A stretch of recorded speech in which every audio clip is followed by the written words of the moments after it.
Olá a todos e todas, bem-vindos a mais um Canabinal, o canal de notícias científicas dos canabinoides. Eu sou Eliana Rodrigues e hoje eu vou dar início ao primeiro artigo científico da quarta temporada. E sobre o que é esse artigo científico? Bem, há um ano atrás eu trouxe, quando o Canabinal surgiu, em setembro de 2023, eu trouxe 3 episódios com conceitos básicos sobre o sistema endocannabinoide, sobre o que são os canabinoides, enfim. Se você não assistiu, corre lá, assiste, porque eu acho bem importante para que vocês possam acompanhar aqui os artigos científicos. Foi com esse intuito que eu fiz esses episódios. Hoje eu vou trazer um pouco mais sobre isso, Eu acabo de fazer um curso oferecido à distância pela Universidade Hebraica de Israel, aonde o professor Rafael Mechulam, desenvolveu praticamente assim, um volume gigante, de conhecimentos sobre o sistema endocannabinoide, os canabinoides, que ele foi trazido para o Brasil, esse curso, pela doutora Paula Vinha. Então, hoje eu selecionei assim uma gota, no oceano de conhecimentos que esse curso me concedeu, e eu achei bem importante trazer aqui para vocês essa pitadinha aí para vocês também terem a oportunidade de entrarem mais nesse assunto. Bom, então lá naquelas aulas de conceito, eu já tinha explicado, que o nosso sistema endocannabinoide, assim como nós temos sistema cardiovascular, respiratório, enfim, nós temos um sistema endocannabinoide no corpo inteiro, que rege praticamente todas as células. Ele foi descrito em 1992, já faz uns 30 anos isso, Mais. E a gente sabe, então, conforme vocês podem ver na figura ao lado, que não apenas a planta cannabis sativa age, então, em todos esses órgãos e tecidos que vocês estão vendo aí na imagem, mas também os medicamentos ou produtos que são produzidos em laboratório, que também mimetizam essa planta, mas também os canabinoides que nosso organismo produz, que nós chamamos de endocannabinoides, Então, tudo isso, todos esses, digamos, 3 tipos, de canabinoides, eles modulam, eles regulam o nosso sistema. E esses endocannabinoides que nós produzimos, temos vários, mas os mais estudados são a anandamida e 2-AG, conforme vocês podem ver também aí ao lado, a anandamida e o 2-AG e todos os outros endocannabinoides que nós produzimos no nosso corpo, eles têm enzimas que produzem, enzimas que degradam. Então, quando eu preciso liberar essas enzimas, produzir mais, essas enzimas que sintetizam entram em ação. Quando o meu sistema já está muito saturado e eu preciso parar a produção, por algum motivo, entram as enzimas que degradam. Então, é assim que ele é modulado. É um pouco sobre isso que nós vamos falar e a relação disso com as doenças. Porque nesse curso é muito claro, fica muito claro, que os professores explicam que os médicos, para que eles possam entender como que a determinada doença está sendo afetada pelo desequilíbrio desse sistema endocannabinoide, tudo isso daí tem que estar em jogo, Eu preciso entender aonde que está o desequilíbrio, Está faltando anandamida, por exemplo, está faltando 2-AG, Bom, só que também a gente sabe, que há 10 anos atrás, quer dizer, depois de 30 anos que o sistema endocannabinoide foi descrito, um novo, digamos, conceito desse sistema foi trazido, que é do endocannabinoidoma. Por quê? Porque conforme a gente pode ver na figura ao lado também, como eu tinha não falei no slide anterior, mas então esses endocannabinoides, eles, assim como os fitocannabinoides que vêm da cannabis sativa, eles agem aonde? Em receptores no nosso organismo, vários órgãos, tecidos, Então, e esses receptores é que fazem disparar os efeitos da planta ou daqueles canabinoides que nós produzimos. E os principais receptores que já foram descritos é o CB1 e é o CB2. Então, vocês podem ver na figura ao lado que CB1 ele ocorre muito na região do sistema nervoso central, mas não só. Ocorre no pâncreas, fígado, vários órgãos. Só que, quando então se entende que esse sistema endocannabinoide ele está para além de agir apenas nesses 2 receptores, CB1 e CB2, e outros, que ainda não foram totalmente descritos, observa-se que, bom, então não é só um sistema, ele é um sistema endocannabinoide expandido. Por quê? Porque ele age também em receptores de outros sistemas, né? Sistema serotonérgico, sistema opioide, né? Dos receptores opioides, receptores serotonérgicos, como eu já falei, receptores GABAérgicos. Então, na verdade, tanto a planta cannabis sativa quanto o que eu produzo aqui de canabinoides pelo meu corpo, agem tudo isso. Então, por isso que o conceito, então, de 10 anos atrás, vem para dizer, não, não é só um sistema, né? Tanto que ele é extremamente complexo, como essa imagem que vocês estão vendo, essa imagem ela é super antiga, imagine como que ela não está hoje, né? O conhecimento que a gente já tem, isso é muito importante para as pessoas entenderem, né? Ah, não sabemos nada. Não, não sabemos muita coisa já. Aqui é um exemplo, né, de como que um fitocannabinoide, que é o canabidiol, também conhecido como CBD, só ele, o quanto que ele atua não só nos receptores CB1, vocês podem ver aí o receptor CB1, que é do sistema endocannabinoide, regulando o quê? Psicose e esquizofrenia, né? Mas também ele age, por exemplo, no receptor GABA-AR, que é um receptor do sistema GABAérgico, né? Regulando o quê? Epilepsia, insônia, ansiedade, síndrome do pânico e esquizofrenia. Então, e mais, né? Então vamos pegar aqui, por exemplo, o 5-HT3AR, que é um receptor serotonérgico. Então, regulando o quê? Memória, desordens de alimentação, esquizofrenia, depressão, ansiedade, adição a drogas, né? Então, claro, agindo de várias formas diferentes, como agonista, antagonista, né, agonista alostérico, enfim, várias formas diferentes. Então, só para vocês terem uma noção da complexidade. Então, por isso, né, que o doutor Eduardo Favoretti, ele traz esse conceito de que o sistema endocannabinoide, ele é uma espécie de um maestro, ele vai regular os outros sistemas também. Isso tudo o que eu já falei lá, né, naquelas aulas, mas agora bem de forma bem rápida aqui para vocês, tá?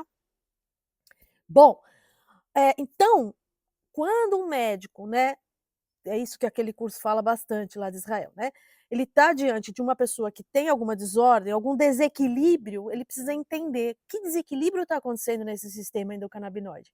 Então, essa figura ela ilustra bem isso que eu quero dizer. Se eu tenho uma baixa produção, o meu sistema está produzindo pouco, os meus endocannabinoides, que é, por exemplo, anandamida, 2-AG, ou então o meu organismo está produzindo, está expressando pouco receptor CB1, CB2 desse sistema, eu vou ter essa situação em verde que vocês estão vendo aí na imagem, que é uma hipoatividade do tônus desse sistema endocannabinoide. Então, eu preciso o quê? Né? Claro, de forma bem grosseira, né? O que eu estou falando, eu preciso repor essa anandamida, esse 2-AG, ou a produção desses receptores CB1, CB2, facilitando o sistema e equilibrando ele. Porque vocês podem ver que ele está desequilibrado, estou produzindo a menos. Né? Por outro lado, numa outra situação de doença, eu posso estar fazendo o contrário, eu posso estar produzindo muita anandamida, muito 2-AG, expressando muito CB1, muito CB2, né? Então eu estou tendo o quê? Esse sistema está como? Ele está hiperativo, eu tenho uma hiperatividade do tônus do sistema endocannabinoide. Então por isso que está lá embaixo, né? Tem muito, está em excesso. Então o que, né, de forma inteligente, deveria ser feito nesse tratamento para essa doença? Bloquear esse sistema. Bloquear a liberação de anandamida, bloquear a expressão de receptor CB1. Para quê? De novo, para ter o equilíbrio, para alcançar o equilíbrio, né? E aí, nesse curso é muito legal. Nossa, eu recomendo que façam, né? Porque ele fala, então, alguns professores explicam que, por exemplo, a doença renal crônica, ela acontece, algumas doenças que eu vou mostrar aqui agora nesse vídeo, né, nesse slide, são pela hiperatividade do sistema. Então esse sistema está muito ativo, eu preciso dar uma bloqueada nele para ele restaurar o equilíbrio. Que doenças são essas? São doença renal crônica, diabetes do tipo 2, esteatose hepática, obesidade e epilepsia. Mas cada uma tá hiperativo em uma coisa diferente. Então, por exemplo, doença renal crônica e o diabetes do tipo 2 são duas doenças que têm alta expressão do receptor CB1. pâncreas, fígado. Então o que que eu tenho que fazer? Tem muito receptor CB1 sendo expresso, eu preciso ir lá e bloquear isso. Bloqueio como? Por exemplo, com essa substância JD 5037, que está sendo estudada lá pelo pessoal dessa universidade que eu falei. Esse é um exemplo. Já está no mercado? Não, não está. Eles estão estudando, mas seria fantástico, né, que nós tivéssemos isso quanto antes, porque afinal de contas, né, quem tem na família alguém com doença renal crônica ou diabetes, né, do tipo 2, sabe o desespero que é, e isso poderia ser uma coisa muito, um tratamento muito interessante, né, uma alternativa muito boa. No caso da esteatose hepática, observa-se o quê? Que existe uma alta produção de 2-AG e de anandamida. E como que eu resolvo isso? Bloqueando o receptor CB1, né? Que é onde eles se ligam. Então, se eu bloqueio o receptor, eu tenho uma baixa, né, ligação, então eu equilibro o sistema que estava hiperativo. No caso da obesidade, tanto no caso da ingesta por gordura, né, obesidade por ingesta de gordura, quanto no caso de obesidade por fatores genéticos, né, eu também tenho uma alta de anandamida no meu sistema, no meu organismo produz muita anandamida, muito 2-AG, que são esses endocannabinoides que eu já falei, continuo a falar, né, e eu também resolvo com bloqueio do receptor CB1. Ah, mas eu posso bloquear todos os receptores? Não, eu vou entrar nisso, vou falar mais, já falei também num episódio sobre obesidade, eu já falei sobre medicamentos que bloqueiam o receptor CB1, se for central não é bom, porque isso já foi mostrado, medicamentos, Rimonabant, Acomplia, que bloqueava o receptor CB1 no sistema nervoso central e a pessoa entrava em ansiedade, depressão e até suicídio. Então esse medicamento ele é ótimo, mas ele, né, não é ótimo, por isso. Então, nesse momento eles estão desenvolvendo um outro bloqueador de antagonista de receptor CB1, mas que não atinge o sistema nervoso central, apenas pâncreas, fígado. E aí fazendo esse equilíbrio da síndrome metabólica, que envolve tudo isso, diabetes, colesterol, etc., obesidade, mas sem atingir o sistema nervoso central, ou seja, sem trazer esses eventos adversos, reações adversas como suicídio, depressão, enfim, né? Mas eu também posso ter uma outra situação, onde esse sistema endocannabinoide ele está hipoativo, ou seja, ele está produzindo menos do que ele deveria estar produzindo, né? No caso aqui, eu precisaria fazer o que então? Para modular esse sistema, para equilibrar, facilitar o sistema. Então, no caso de autismo, né, a gente sabe que os pacientes de autismo, eles possuem baixos níveis de anandamida, eles produzem pouca anandamida, né? E outros endocannabinoides. Então, qual que é uma das soluções de tratamento, né? É oferecer medicamentos que inibam as enzimas que degradam a anandamida. Ora, se eu já tenho pouca anandamida, né? E eu conseguir bloquear, né? Antagonizar essas enzimas que degradam ela, eu vou aumentar a disponibilidade dela na fenda sináptica e aí eu vou ter, então, uma maior disponibilidade desse endocannabinoide anandamida no paciente de autismo.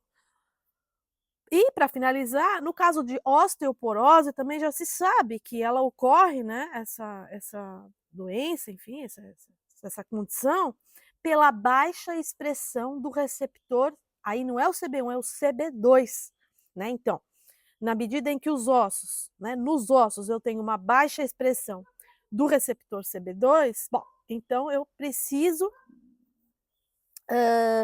oferecer, e é isso que o pessoal também lá de Israel está estudando, uma substância que se chama HU308, que ele faz o que? Ele facilita a expressão desse receptor CB2. Então, notem, de novo, é uma questão de modular esse sistema. Como nós vamos modular? Bom, para modular, primeiro eu preciso saber o que está em falta, o que está em excesso nesse sistema, né? É uma coisa fácil? É claro que não. É óbvio que não. É extremamente complexo, ainda mais é um sistema que age em todos os órgãos, tecidos, então não é uma coisa simples.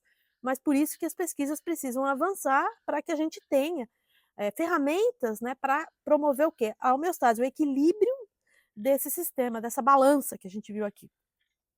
Gostou desse conteúdo? Bom, então se você gostou, por favor, divulgue entre as pessoas para que ele chegue a mais e mais pessoas que precisam ter informação sobre isso, porque a gente precisa de você, né, para isso. Para finalizar, fica aqui uma grande pergunta para vocês: será que só a planta cannabis sativa, os nossos endocannabinoides e os medicamentos produzidos em laboratórios podem modular essa balança? Será que existem outras formas da gente modular essa balança? É isso que eu vou responder nas próximas 3 semanas. Eu vou trazer vários artigos, várias revisões sobre massagem, meditação, yoga, mindfulness, exercício físico, dietas, acupuntura, para responder: será que essas outras práticas integrativas, estilo de vida, pode mudar, pode alterar, pode beneficiar de alguma forma esse sistema? Então acompanhe a gente, porque é sobre isso que eu vou falar nas próximas 3 quartas-feiras.